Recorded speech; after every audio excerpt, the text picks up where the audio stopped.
So now we're going to start into the lightning talks, and I have the honor of introducing Susan Wojcicki. Susan has been at Google since the start. She's actually our first landlord, and I hope she's going to tell you a little bit about that. But Susan is our Senior Vice President of Advertising, and she really runs all the products that make all of the money that allow us to do all the amazing things that we're able to do. She's an extraordinary executive and an extraordinary visionary strategic leader. One of my favorites, just the personal stories, my favorite experiences are, Susan is always like double and triple booked, and she adds a lot of value, so we get her everywhere. And often if you're in a meeting, and there's a lot of people debating ideas, and ideas are flowing around, but you can't really get moving, when Susan walks in the room, it just changes. Within 5 minutes, people are focused on a screen and kind of narrowing in on where we're going to go. She just knows how to lead. She knows how to see the future, and she's an extraordinary leader of Google and of our industry, and I welcome Susan Wojcicki to the stage.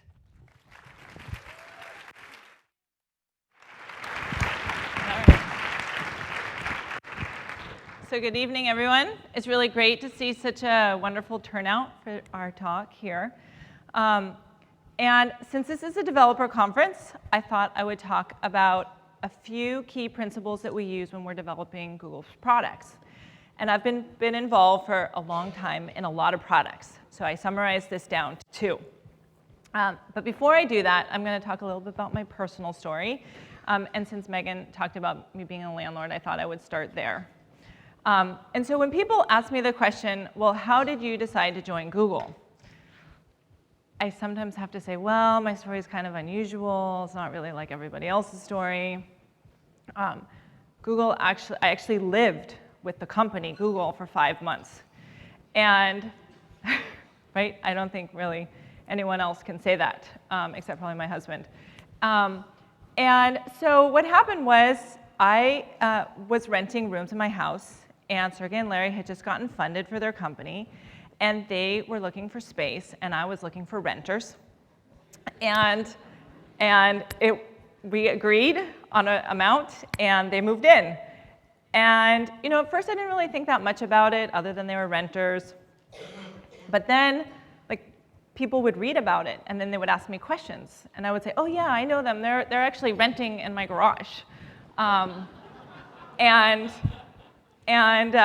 So I started using the products, and you have to remember there were a lot of big competitors out there that were much, much bigger than this little company of 3 people at the time. And so I started using the product, and it was pretty good. And I had this realization at one moment, because the site actually went down. The servers were still running at Stanford, and it was at that moment that I couldn't reach Google. And that's when I really realized how important it had become to me in my life. And I realized the potential for the world. And that's when I decided I really wanted to join Google and be part of that future. So that's my story in terms of why I joined Google. So I joined, and I was there for 1 day. And Sergey comes up to me and says, I have a mission for us. It's to organize the world's information to make it universally accessible and useful. What do you think? And I said, well, I was employee 16. So there are less than 20 of us here. And you guys all just graduated from college. So that's a pretty ambitious goal right there. But that brings me to my first point, which is that do something important, think big, and have a big goal of how you can change the world. And I was really pleased to see that Larry talked about that this morning in his keynote, where he said that there's so many things that haven't been done yet, it's important to focus on the great things that haven't happened yet. And that's really a focus that we have in our development process. And a lot of times, doing big, ambitious things sounds really hard. In fact, they sound crazy, and they sound impossible. But when you break them down into parts, a lot of times you can realize they're actually doable. And doing really hard, crazy things also has the advantage that it's a lot less competitive, because there are fewer people who want to do crazy things like you. So let me give a few stories. So let me start with Street View. So we have the beautiful imagery that comes from the Bright Angel Trail in the Grand Canyon. that we have been working on. In fact, here in the lobby, you can actually see the camera that has created it, and you can actually try on the backpack and walk around and see how we did it. And, but when I first heard about Street View, it was just the idea, which is let's create a way to take pictures of all the streets in the whole world, right? And I'm like, okay. And then, you think about it, and these ideas sound crazy at first, but then you start thinking, well, how would you do that? And you start thinking, well, you would have cars, and they would have cameras, or you could have people, and they could have cameras, and then you start talking, well, what kind of cameras? And then you find people who actually really want to do that, and then you're on your way to making it happen. So we just launched our 50th country with Street View, and 5 million miles of Street View imagery. So from a very simple idea, we have something that enables people to see imagery from all over the world, which is amazing.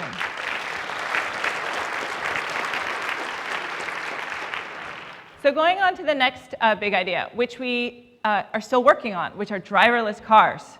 Now, if you think about driverless cars and you hear about this idea, it also sounds like this giant idea. Is it really going to get done?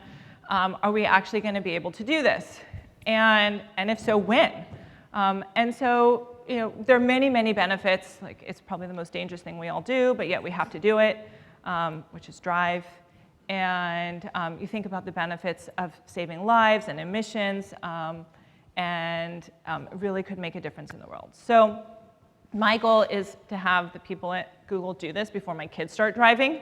So I have a personal OKR here. But it's just an example of a really big idea that doesn't sound possible that you can make happen.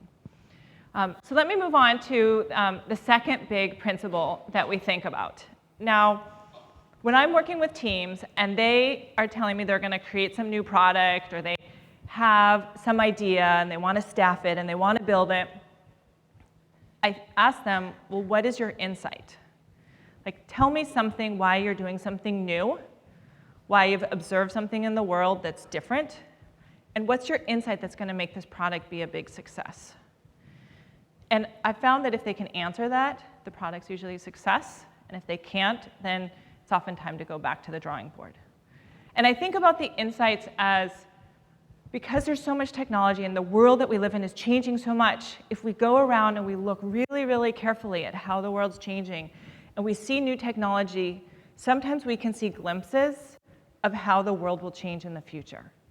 And if we can see that glimpse, then we can build around it, and we can plan for it, and we can build those next generation solutions. We can build that future.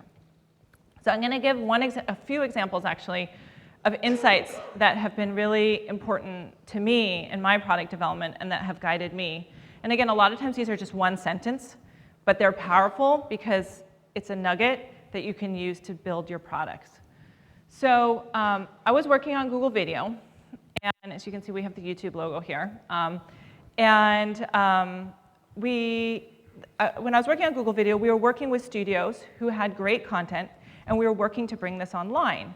But at the same time, after we had just gotten it online and users were starting to be able to see it, we had this other video that became very, very popular. In fact, it became, the numbers were significantly larger than what we were seeing from this studio and the studio deal we had done. And it made me realize the power of user-generated content. So do you guys want to see that video? Yes? All right, let me show you a few, just like 15 seconds of it. But it was this video that really gave me that insight and that inspiration. What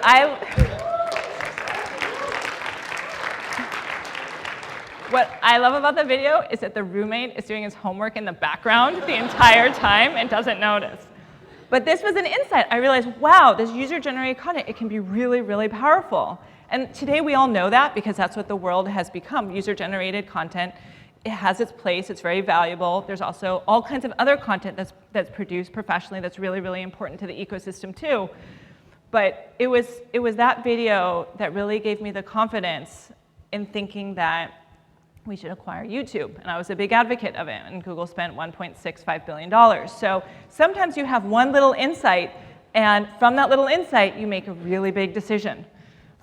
So I want to talk about another insight that's near and dear to my heart, which is ads. I'm responsible for Google's ads business. Now, we created an ad system when Google had not very many people at the company. I would say probably like 30 people at the company. And we didn't really have enough people even to build a search engine, let alone to try to build an ad system where nobody knew anything about advertising, nothing. Like none of us had ever worked in it. But we had an insight. And that insight is something that I still use today when I think about the ad products that we build. And the insight's very basic, but it's ads are information. Now, if you think about ads being information, and you think about them just being commercial information, then the ads need to be relevant, and the ads need to be useful. The ads need to be shown to the right person at the right time, just like we think about that for our search results. And so that meant we had to build our own ad system. That meant that if you typed in flowers, you had to see ads about flowers. That if you typed in the name of any book, you had to see that all the ads had to be about the book, not just for a bookstore, but for that actual book. And so that's a principle that we use that caused us to build an ad system. And if I think about things today, sometimes I'll get questions. Like when we first went into display, people would ask me, how do you feel about image ads? How do you feel about video ads? Do you think an image ad could not be a good ad? And you think about that. Well, an image is information. Our image is useful to you. Yes, then an image ad can be useful provided it's served at the right ad at the right time to the right user. All of it at the end of the day is about serving the right ad and making it useful. So that's an insight that we've used across our ad business from beginning till present. And just going forward, moving really quickly to the present, if you look at today and you say, well, what do you see about today? What are like things that you're focused on? I would say we have to be thinking a lot more about location. We have all these phones. The phones know where we are. How do we make all the services that we have super relevant to us? So you think about all of you having traveled, probably come from all different places, and staying in hotels and looking for places to eat. Now, how many of you have actually gotten some kind of offer related to where you are right now that would be useful to you? I'm like looking, but I see a few people. They're like the brave souls who or the people who have special technology or have special insights. But it's something that doesn't really happen yet, but there's no reason it shouldn't and couldn't. We should all be getting useful information based on where we are right now. And the reason we haven't is just because those systems haven't been built out yet. And so it's just an example of an insight and the way we should think about things in the future. So just to sum up, those are my two insights. That's how we think about building. We think about doing things that are really important, things that haven't been done yet, things that will be used by billions of people, and to think about insights and what the future will look like, get an insight into that future, and then build for that future. And by building for it, that will become the future. So I'm very excited about the future of technology and how it's changing our world. I think there's so many opportunities for us and for all of you, and I'm looking forward to that future.